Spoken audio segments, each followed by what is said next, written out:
Memasuki putaran kedua Liga 1 Indonesia, PSM Makassar secara resmi mendatangkan pemain asing baru yang berposisi sebagai penyerang.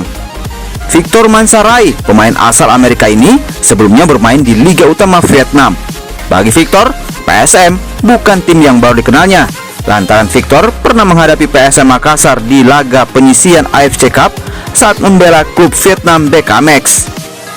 Victor mengaku tertarik bermain di PSM Makassar setelah dihubungi pelatih PSM Makassar, Bernardo Tavares. Baginya, Liga Vietnam dan Indonesia tidak jauh berbeda, sama-sama mengandalkan permainan fisik dan kecepatan. The coach called me.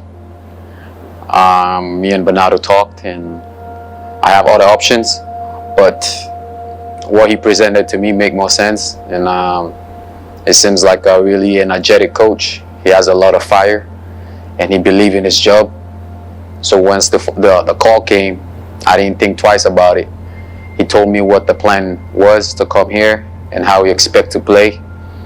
And I like the formation, and I like what I hear from him, so I decided to come. There's no pressure. I mean, there's no pressure at all. I mean, I've been playing this game for 9 years. I know what it takes.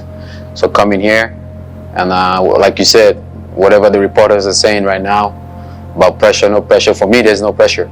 I just have to come in here every day and just do my job, and everything else will fall in place. I want to score goals. I'm here to score goals. I'm not here to do nothing else but to score goals and help this club win games. That's all I'm here for.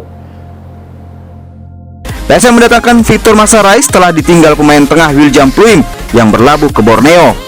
Meski berstatus juara bertahan, namun PSM Makassar musim ini terpuruk di papan bawah klasemen sementara Liga 1 Indonesia. Salah satu penyebab PSM Makassar terpuruk yakni kurang maksimalnya penyerang yang dimiliki PSM Makassar saat ini.